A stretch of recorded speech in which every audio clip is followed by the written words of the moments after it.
All right. Okay, go ahead, Amanda. All right. So good morning, good afternoon, everybody. I'm Amanda Layden, and we also have Tara Powers here. We are leading and running the program. So today we're really going to just share with you some fundamentals. Oh, excuse me. It's early my time. I'm in San Diego, so my voice is still not ready to to talk yet. But we're really going to focus on the content, the outcomes, how this program is different from other programs. And we're really only going to chat for about 15 minutes, but we really want to open up the floor to all of you to share any questions you might have and to be able to answer those as well. Hopefully all of you can also see my screen. We have some great, okay, perfect. So, really today we're just going to provide the context for how we created the program, what it is, and then, like I said, if there's any issues or questions you might have, we will open up the floor. Yeah, and please, real quickly, put them in chat as well, because Amanda sure. and I can be watching that. So perfect. Yes, we are monitoring that too. So feel free at any time to ask us a question. So the three things we really wanted to point out, and I'm sure in talking with Elizabeth and Lizzie and Liz over at TCI, you're aware that this program has three core components. So the self-leadership, which all of us are pretty much familiar with in terms of self-awareness and building one's personal brand. And then we're going to focus on, and we'll share with you in a little bit, kind of what the arc of the journey looks like going through the program. And then we have team leadership, really building trust amongst teams, and talking about brave leadership, which we'll share with you a little bit more about that. Tara is certified in Brene Brown's Brave Leadership and some of our other programs. And one of the things that we really think also differentiates this program is the community leadership.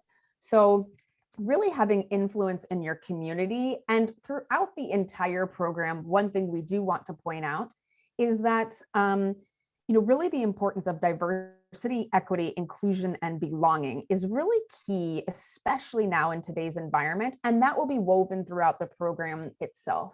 So I'm going to turn it over to Tara just to talk a little bit about the foundations of how adults learn and how we developed the program itself. Mm-hmm. Thank you. So I have been building leadership programs for 20 years, and what's really important is to recognize how important it is to follow kind of adult learning principles, and that is built into this program. So what we know about how adults learn is they're coming already into the program with a ton of knowledge and experience, a lifetime of experiences, and sharing it kind of like a mastermind almost is where we really start to spark new ideas and innovative solutions to the same problem. So it's really important that throughout this program, we build those opportunities for them to be collaborating with their peers, hearing from people they see as mentors, such as the top 100 women, which are an integral part of this program. We also really set it up to be very goal oriented. So you will notice that we have some self-assessments that the learner and their manager take at the beginning to help the learner identify what their greatest growth opportunities are that they want to focus on. So we make sure that they set some goals as part of the program. And everything we are teaching is very relevant and practical. We definitely are going to be bringing some statistics and information in there, but we're going to say, but the key is, how do we actually take this back to work? How do we have these conversations? What are the ways that I need to be more courageous? And what would that look like? What would that sound like? What are those opportunities? So we, at every point in this program, are thinking about how do we give them the tools to make this practical in their day-to-day work. We also know how important it is to practice the skills that they're learning. And that really is helping to combat what we call this forgetting curve. So one of the things that's very different about this program is I like to think of it as almost like a drip feed approach to learning, right? So instead of just giving them a bunch, like in a 3-day leadership workshop, which honestly, when people leave there, they forget almost 80 to 90% of what they learned.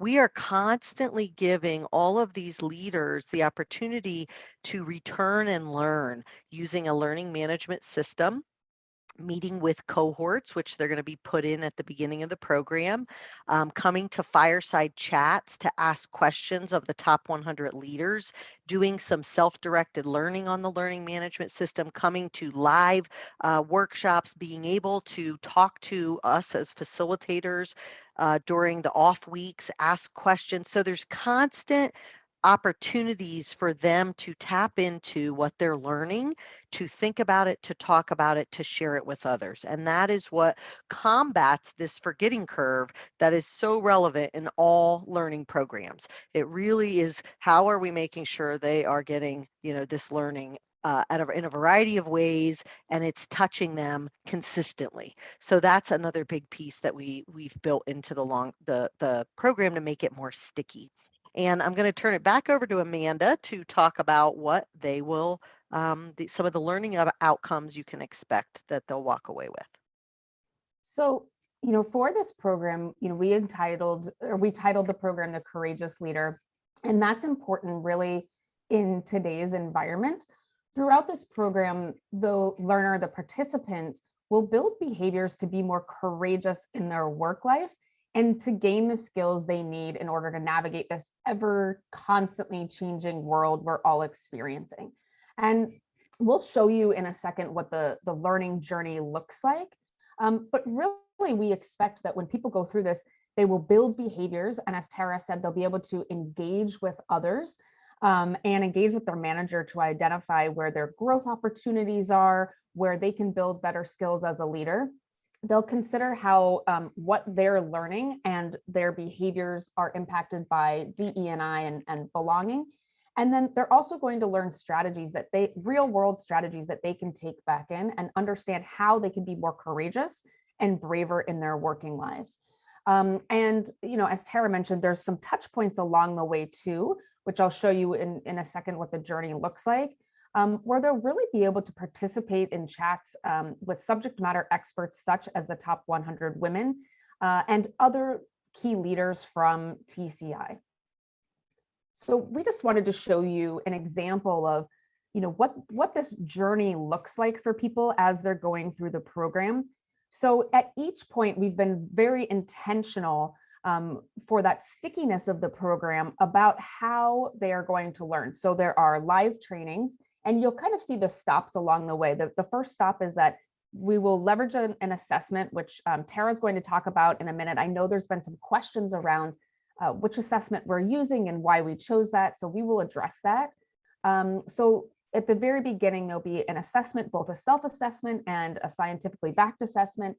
And then they'll go through both self-directed and live learnings, have the in-person fireside chats with the top 100 women, and there'll be opportunities to assess and also to leverage what they've learned back into the workplace. Tara, do you want to take this? Sure. Yep.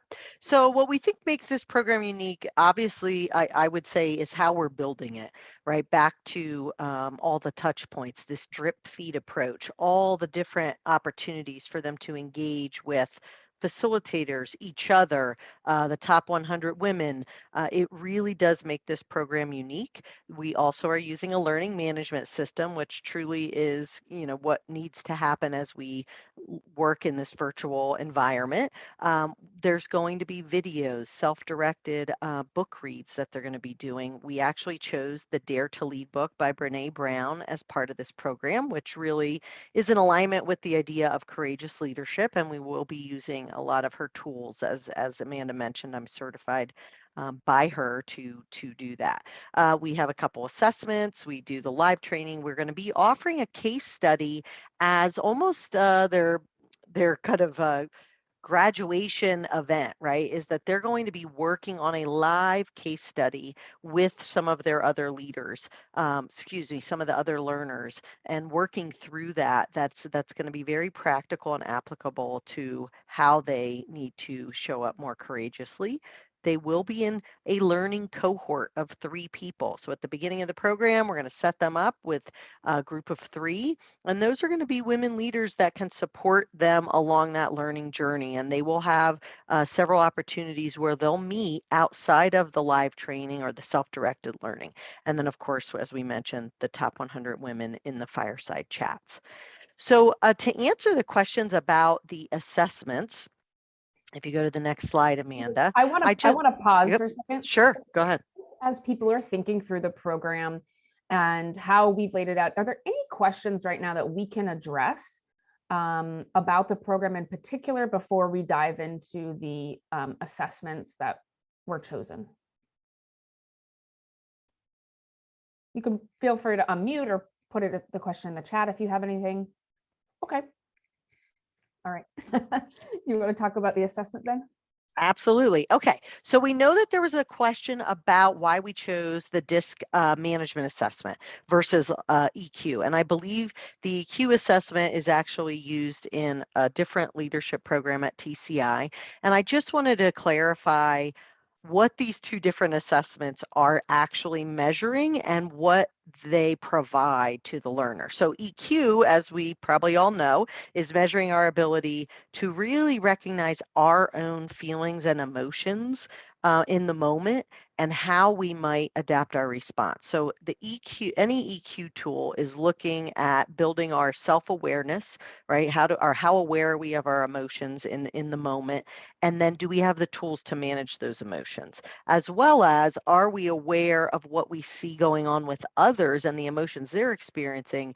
And do we have tools to manage that? The difference between the EQ assessment and the DISC management assessment, which we chose for this program, is that the DISC management assessment is actually measuring management behaviors that we engage in based on our preference or style needs. So we all have needs and preferences as leaders, and sometimes we get stuck. And because we basically are operating based on those needs and preferences in every situation with every person. And so the DISC management tool is actually measuring not only what are our preferences, but then how does that directly correlate into how we direct our teams, how we delegate to our teams, how we actually build a motivational environment at work, how we develop other people in their careers, and how we manage up. So what's really great about this tool is the practicality of it. It is giving us information about how we actually manage, and then it's providing us with strategies to effectively adapt those management techniques based on the situation and other person's needs. So for example, it's going to help people understand, how do I adapt to someone that has different needs and preferences? How might I direct and delegate to them differently? How might I build a motivational environment for them, because they actually are motivated by different things? And how might I develop them in their career? What's going to be the best way to help build their skills? So in terms of this tool and its practicality in this particular program, we really felt like it was directly aligned with the goals that we had. Anything else you want to say about that, Amanda? I know, I think that's a great overview. That the one quick thing that I would just bring up is, I know some folks were bringing up, other assessments and why didn't we use Hogan or other things. We have to be really, really specific about these assessments when we're considering them, because certain assessments are used for certain things. For example, there might be another assessment that you use in your organization that you use throughout the hiring process that really doesn't work for this type of program. And, we're not assessing skills in that way, for example. So whatever you might use in your organization, if you use an assessment, great, fantastic. I'm glad you do. But we were really thoughtful about what was going to work for the needs that we have for the program. So Tara, thank you for explaining all of that, and happy to answer any of your questions. We'll just spend probably Can I another. add one? Yeah, can I add one more thing to that? So I understand maybe the desire to have an assessment where the learner or the leader has some idea of their skills and opportunities going into this program. And I want to be clear, we are incorporating that. And that is that self-assessment I mentioned earlier that the learner takes and their manager also takes. So they're going to compare their assessment results, right? The learner is actually going to take this assessment. How effective am I in all of these areas that are going to be part of the program? And their manager is also going to answer that for the learner. How effective do I believe my learner is in these areas that are going to be part of the program? So they are going to have this skill assessment, so to speak, at the beginning that is going to help build their leader development goals for the program. I did want to just be very clear that that is part of the program. This particular tool is just really valuable in terms of up-leveling how you lead. So thank you. Just wanted to clarify that. So we'll just spend another minute or two just sharing who we are, but I really want to be mindful of all of your time and be able to open up the floor for, for about 10 minutes so that we can answer any burning questions that any of you might have. So I know we've been talking for 15 minutes or so, and you probably don't know who we are. So I'm Amanda Layden. Obviously, you can see my name there. I just wanted to share a little bit about, my experience. I'm going to age myself. So I've been working in corporate for over 20 years, have owned, my own consultancy for the past 7 years. And me and my team have worked on 5 continents and over, I don't know, hundreds of organizations, and really helping fast moving, high growth organizations align their people and their growth strategy. So I just want to share that. I also hold a diploma in wines and spirits. So I do some things with bringing people together over food and wine, and leverage my wine background too. Aren't we going to do something with that in this program? We are. Yeah. We are. If people choose, if people do partake in drinking wine, we are going to share some wine tips and pairings and things like that with them, just as a little added bonus for folks as they're going through the program. But Tara, go ahead and introduce yourself, and we'll also introduce Angela as well, who couldn't be with us today, but we'll just share a little bit about who she is too, and her background. Yep. So thank you. As Amanda, similarly, I'm aging myself, but I have had my own consulting and training company for 21 years. My background is in organizational development. I was a training manager for a large company years ago, but I have basically spent the last 21 years building and delivering award-winning leadership programs for many, many companies, including several Fortune 100, 150 organizations. I recently wrote and researched topics around virtual teams and what makes them effective. So I have 2 books out on that topic. Obviously kept me pretty busy during the pandemic. So that's been very interesting. And just really my passion is building authentic connection at work and how leaders do that with the teams that they support. And then Angela, I'll just continue to really quickly just introduce her. I actually met her over the years as one of my clients and colleagues, and she is the just recently retired. She was the human resources VP for UPS for many years. She actually worked at UPS for 30 years. She is absolutely committed to diversity and inclusion. She considers herself an evangelist, and just has an amazing background that she can bring to this experience as well. So we're really, really excited to have her be one of the facilitators. All right, thank you. So I'm going to open up the floor now to any questions. I'm going to stop sharing my, I think I'll stop sharing my screen for now, just so that we can have a conversation. If anybody has any burning questions about the program itself and the outcomes and values. So I'm going to stop sharing right now. Anybody have any questions that we can answer for you? Or I know Lizzie and Elizabeth and Liz, you've been having conversations with folks. Steve, I see you just unmuted. Do you want to go ahead?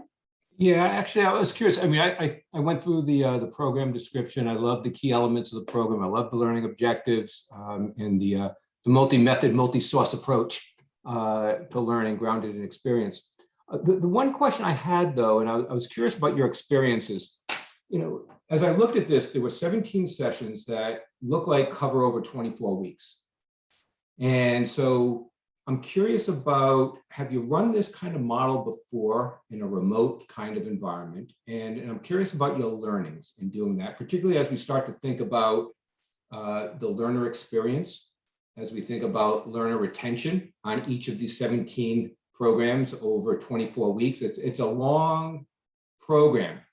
And so I'm curious about those elements in particular, because ultimately those are drivers for the learning outcomes and ultimately the business outcomes that they're linked to. Yep. You want me to take that, Amanda? Sure. Yeah. I think also, Steve, just one quick thing. I think there has been an update to the schedule. So it's not quite 24 weeks. It's been a little bit more streamlined since we moved the program to 2022. So if you don't have that, we'll make sure that you get that information Yeah, too. thank you. And then Steve, thank you. That's such a great question.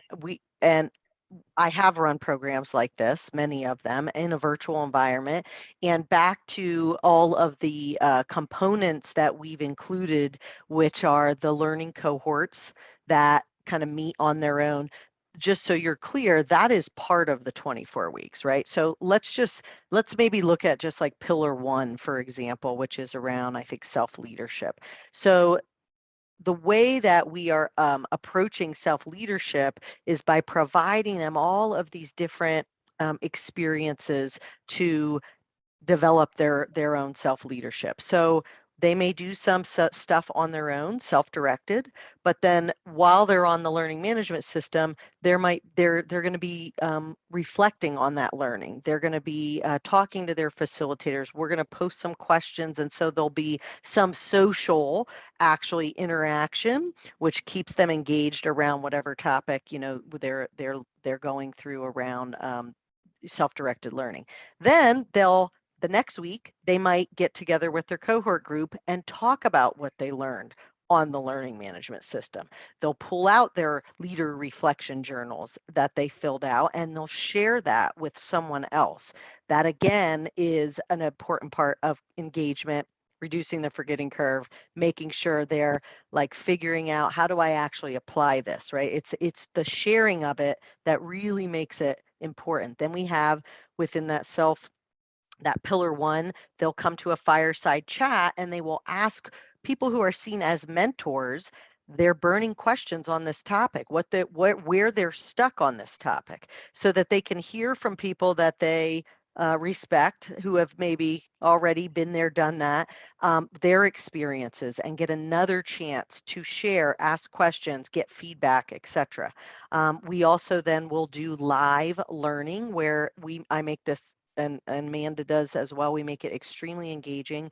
We're bringing tech tools into the learning environment, such as collaboration software. If you've used Miro, we use different tools like Padlet, where we're all collaborating at the same time. We're putting them in breakout groups. They're learning together. It's extremely interactive. It is not lecture ever. So all of those things, and I'm sure I'm even forgetting some things, where they're sharing, they're touching, they're learning, right? They're going and talking about this with their teams, are important ways to make sure they're actually applying it. The other important thing is we are bringing the manager of the learner into this program in the beginning, and we are providing the manager of the learner with coaching tips throughout the program. So we're setting an expectation that the manager of this leader is meeting with them and they are clear about what they're learning and asking questions about it, because there is a learning triangle that's really important, right? There's the learner, there's the facilitator, and their manager is an important part of that triangle. So they are also asking, how did you go? I saw you were doing this week. How are you applying that? Just that little conversation alone changes the game in terms of application of what they're learning. So those are a few things.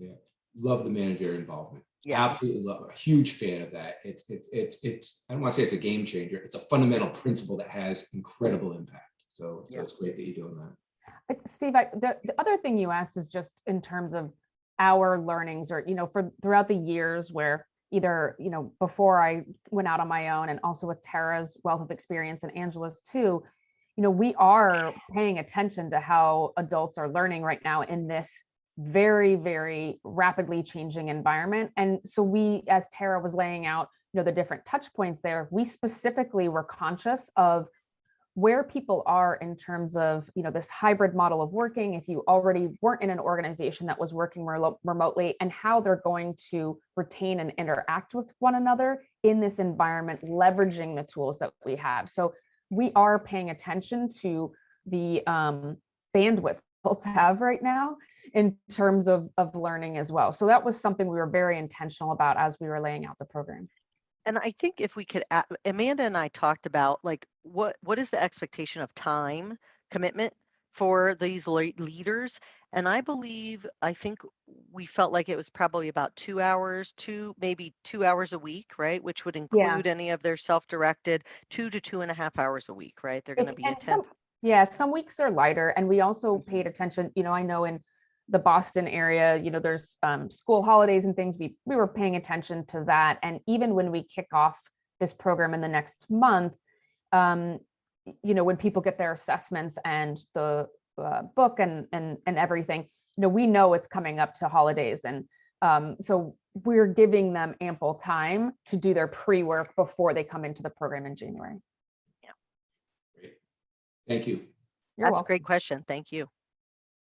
Any other questions we can answer that we haven't addressed yet for anybody on the call? For Lizzie or Elizabeth, anything? Oh, hi, Casey. Go ahead. I'll do is I'm a graduate of the Strategies for Success program. I wonder if you could speak a little bit to the continuation from that program, and at what point, I guess, how much development should one have coming out of that program, which I did about a year ago?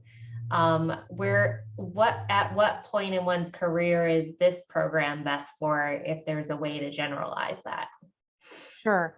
One of the things when we were laying out the program, we thought that it would be really important for people joining this program to have experienced strategies and to have gone through that with the more foundational pieces of really that self-awareness and also learning how to lead. So I think when we were talking with Lizzie and Elizabeth and the team, it made sense that folks had, 3 to 5 years of management experience and or they've gone through strategies, because this is a build onto that. So I know in organizations, for those of you who are working in whatever size organization, particularly larger organizations, you probably have some form of leadership or management training.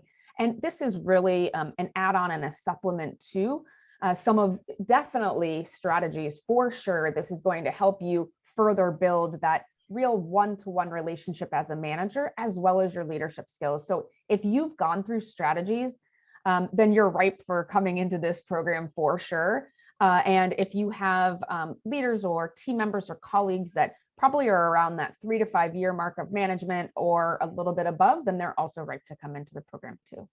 And Allison, I would just, Amanda, I would just add to that we also decided that in addition to strategy grads who are eligible, obviously, for the program, if you have team members inside organizations that did not go through strategies, but have gone through similar, although nothing as great as strategies, but similar developmental leadership programs, we absolutely would consider their applications. So we just we're not going to only limit it to strategy grads, but you get a pass and collect $200 if you're a strategy grad.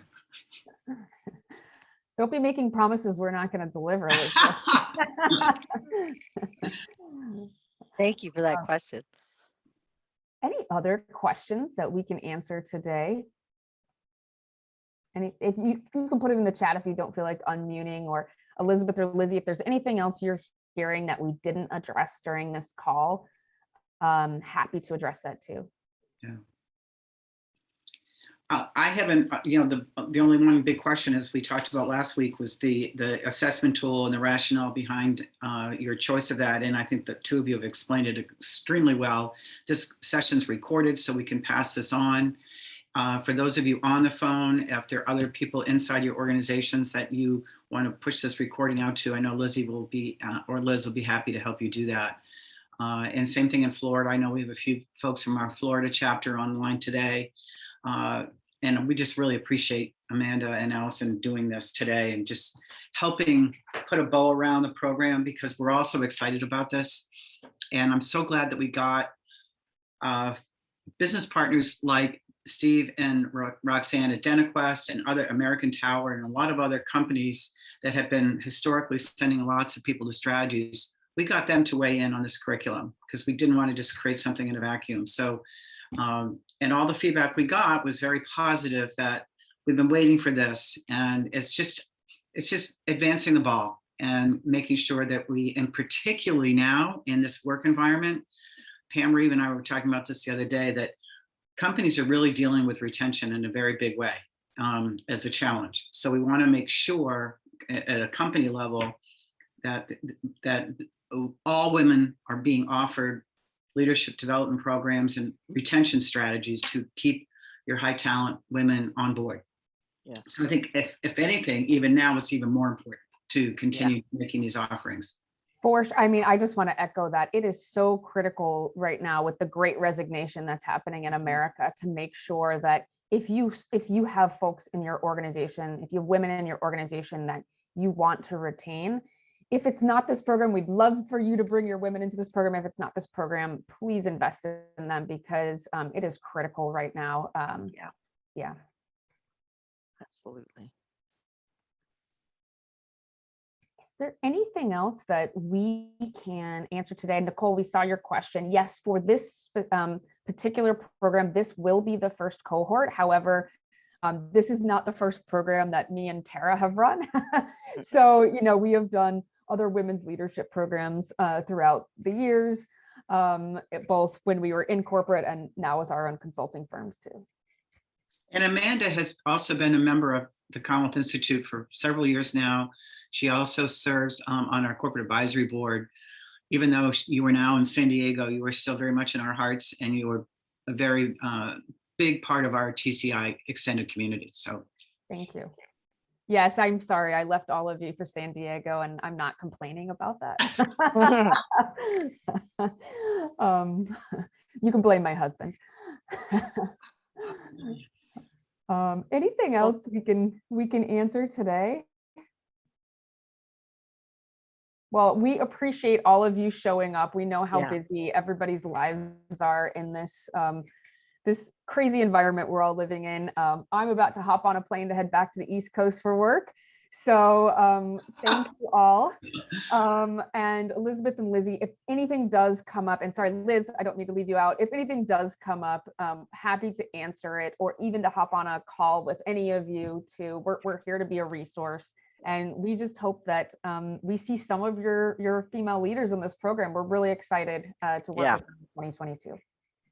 Thank you, everybody, for coming. Thank you. Thank you. Thank you. Take care, Bye-bye. everyone.